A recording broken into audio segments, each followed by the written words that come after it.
Hey there, fools.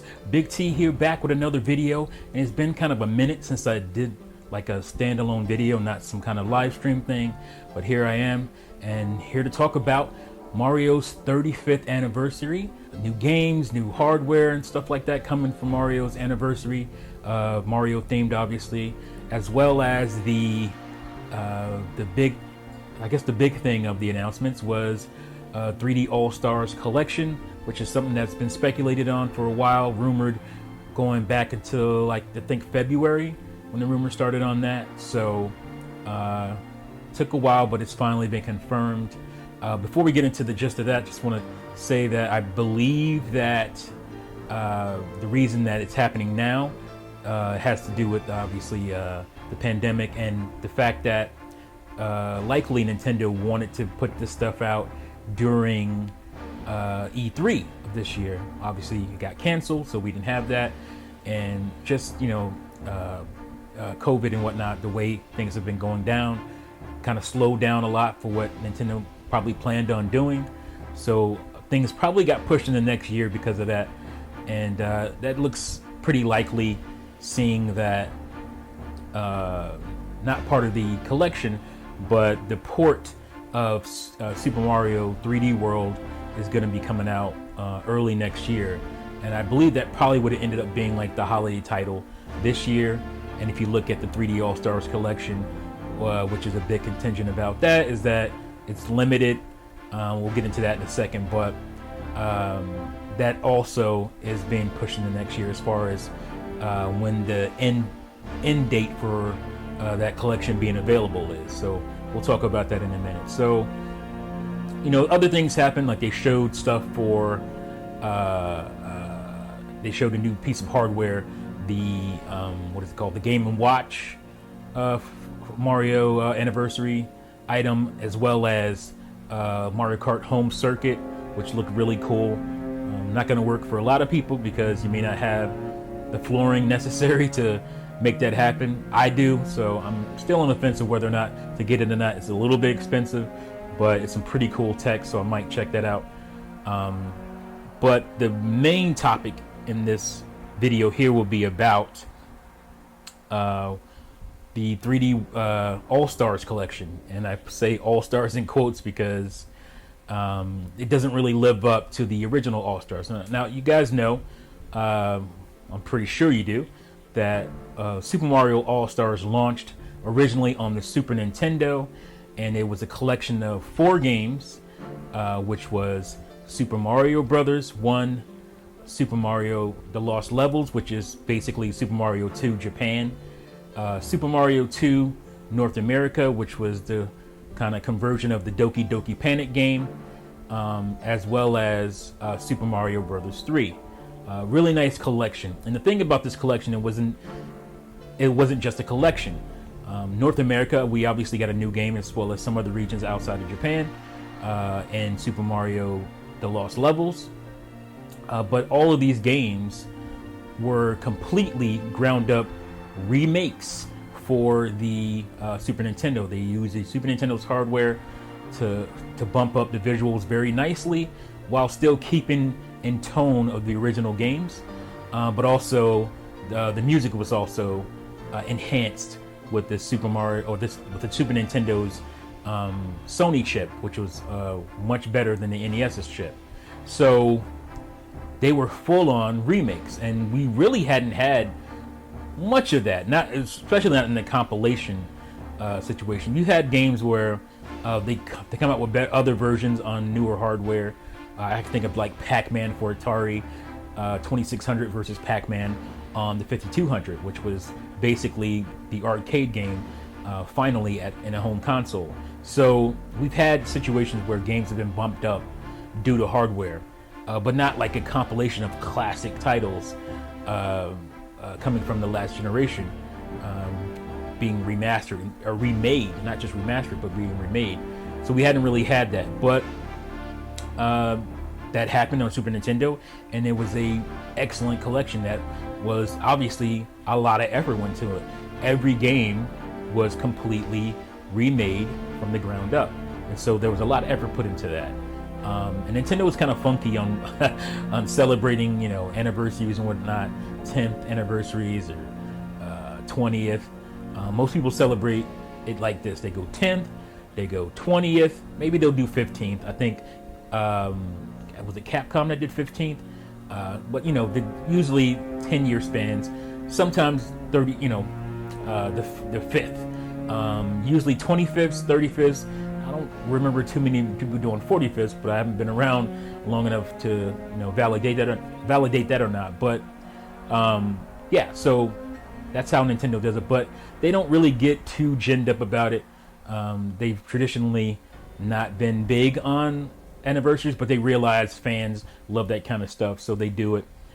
So the next collection, or compilation, I should say, from Nintendo for the anniversary was the 25th for the Wii, and it was basically the Super Nintendo All-Stars games again. They did offer some extra items like a soundtrack CD, booklet, and whatnot, but nothing too crazy, and that was also limited. So it's not like this is a new thing.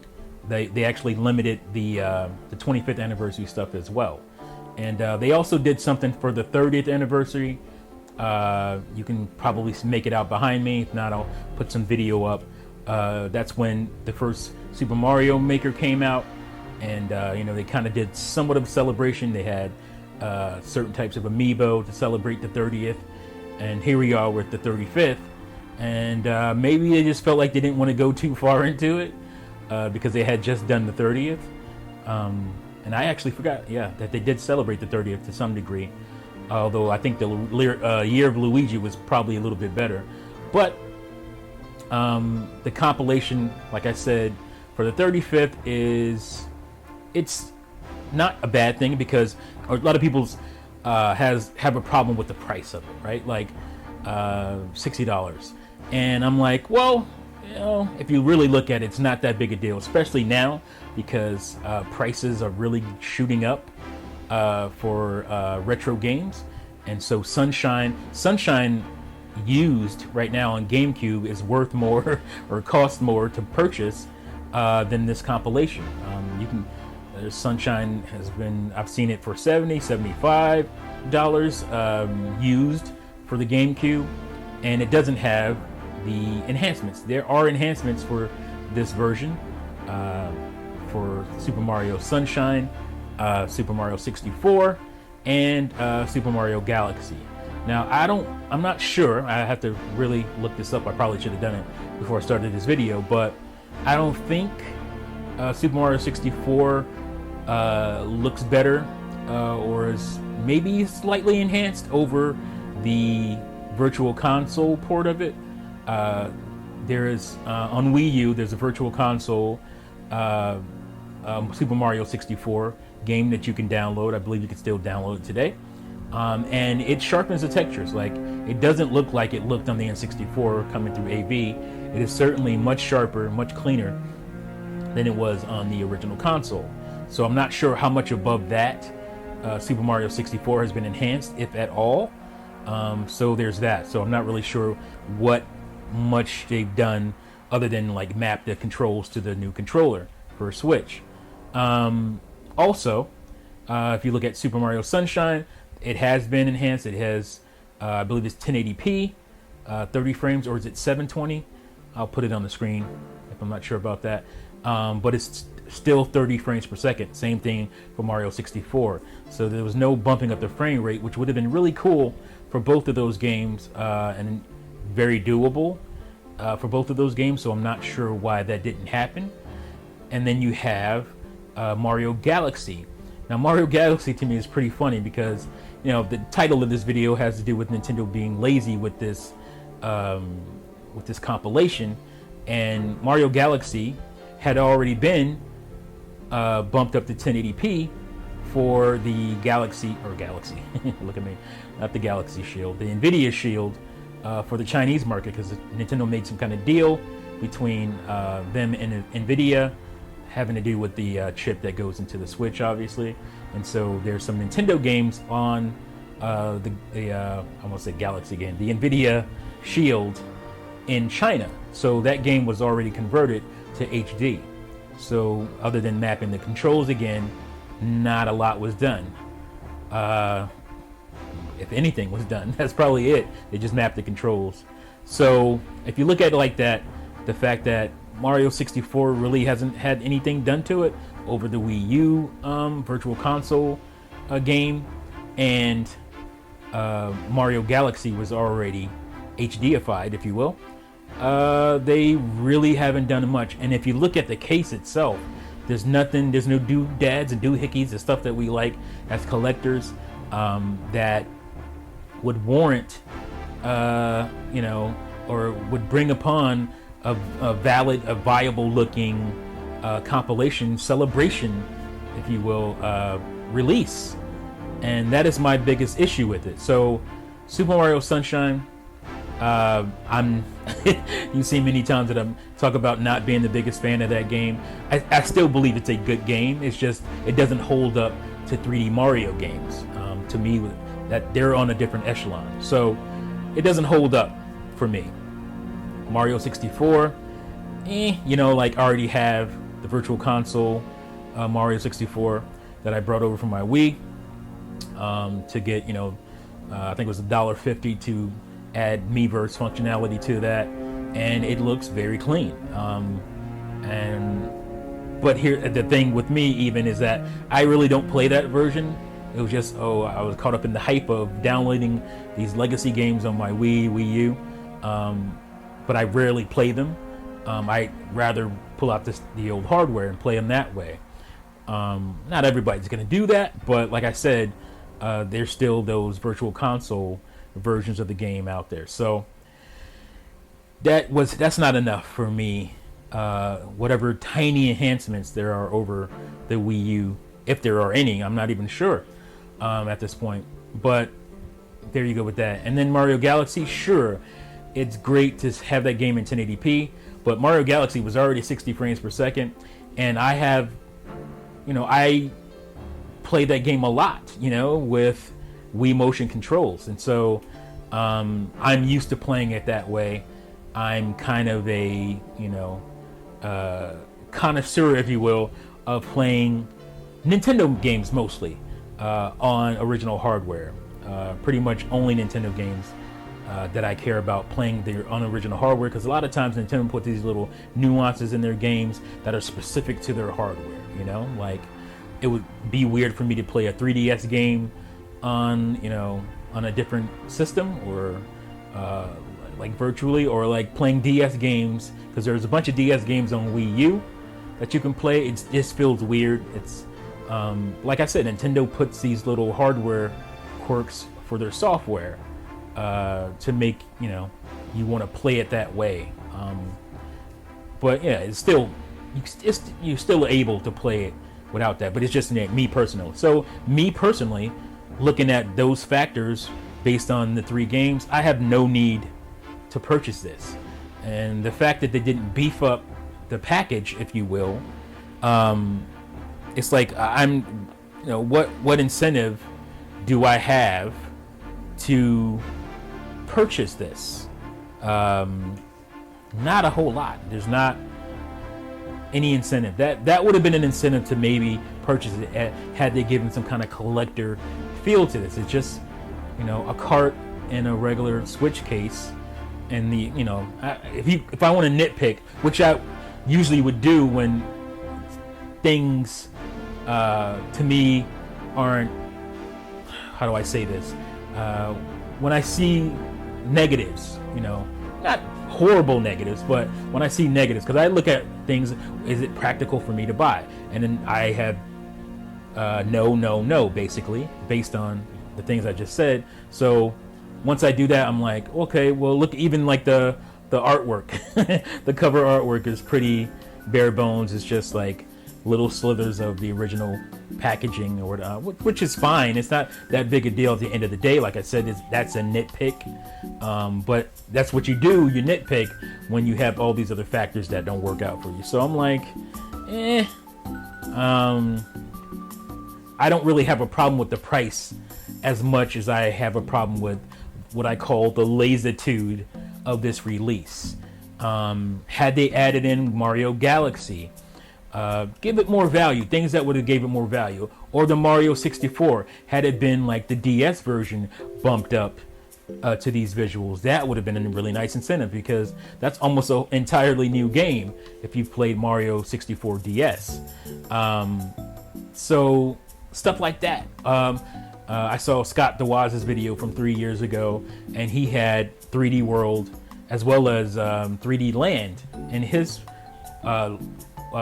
idea of what a 3D All-Stars game would be. He actually called it 3D All-Stars, which is, pretty cool. But, Nintendo, that's probably what they're going to call it. So it's just, like I said, it's not the price that bothers me as much as the lassitude of it, the meager effort put into it. And you really can't contest that. Again, if you look at the Super Nintendo outing, which is pretty much their best, Nintendo putting their best foot forward as far as putting out a compilation disc or a compilation cart. This does not compare to that. So even with Nintendo's own standards, this is very meager. And even the Wii release, like I said, they did something. It wasn't great, overly compelling, but they did something. They put something in the package over just the games themselves. And then if you look outside of Nintendo, which a lot of fans don't like to do, compare Nintendo to other people or other developers and other companies in their industry, which I find weird. We obviously have the Spiral collection out there.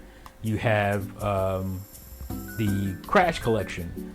Spiral collection, I didn't buy that because part of it's digital, and I just think that's just whack. Those games should have fit on a cart. Those games should have fit on the disc. Even the disc versions of those games require you to download, and that's just garbage to me. But Crash, all three of the games are on the cart or are all on the disc, and they are complete remasters, complete ground up remakes of 3 titles, and they retail for $40, $20 cheaper. Now, for somebody like me who's a crazy Nintendo fan, those games aren't on the same echelon again as Mario, and that's obviously my personal feeling about it. So I can, as a Nintendo fan, justify again the price, but there's no denying that full-on remakes trump remasters, slight remasters in some case, and most cases, and there's really no basis to argue that. You have no argument there, and even though some people try to make that argument, there just isn't one. Three full-on remakes versus 3 slight remasters, barely, of classic games. So I don't know. That's where I am with this, and to me it's unfortunate, because if this was any other year, like a good year for Nintendo as far as their releases and whatnot, maybe there wouldn't be, because there's a lot of people upset about this, and I'm not upset. I'm more disappointed. How you people say about their kids, or kids say about their parents, that they would rather the parent be upset with them than disappointed, because disappointment is like a long-term thing, while upset can last, and be over it. I'm just disappointed at this point, and I'm not sure if I can get upset anymore, because especially with this year in 2018, and just kind of even 2019, which was very end heavy, like the later part of the year post August. This is when it started picking up. I just never felt like, obviously with this being this disappointment coming along with this year, just makes it even more overall disappointing. I'm trying to separate the two, but it's hard to do. I'm human. It's hard to do that. So if you look at it as a whole, it's just all around kind of disappointing for me. And there's not a lot to look forward to, I don't think. People still believe that there might be something in November that Nintendo hasn't talked about outside of Pikmin 3, which I believe that's in November, right? Or is it October? I think that's an October game. Pikmin 3 Deluxe, which I'm not buying that either. So there's not a whole lot for me, and it probably won't be for a considerable amount of time if my belief holds up. And so no, I'm not buying 3D All-Stars because it's just lazy. It's lackluster, and if they would have added something to the package that would have made it feel like a collector's item, then I would get it. Because at this point, it doesn't feel like a collector's item. Sure, it's limited, but that's not enough. I don't care. Like, that's not enough for me. I have no problem in playing these games and they're on their original consoles at this point. Maybe somewhere down the line, you'd be like, oh yeah, I'd like to get a copy of that to play those games, because my systems will be much older at that point, and will I still have them all hooked up? I don't know. So that's a different situation, but probably by then those games will be digital to download. Hopefully Nintendo realizes that what they should be doing at this point. But yeah, and that's another thing I believe, because people are also upset about this limited status of the games. I also believe that that's just part of the celebration itself. The 3D All-Stars is part of the celebration. After that, these games will be available, I believe, at least if for digital download, if not physical. So that's just a belief that I have. Nintendo's not gonna remaster these games and not continue to make money off them somehow. I think they're gonna separate them all, and then you can choose outside the collection the games that you want, if you want anything. So yeah, I mean, that's my thoughts on this. Let me know what you guys think about this in the comments below. Do you think this is lazy like I do? Do you think this is perfect? The price is perfect. Everything is perfect about this. Let me know your thoughts in the comments below. Thank you as always for watching and listening, and I'll see you folks next time. Peace out.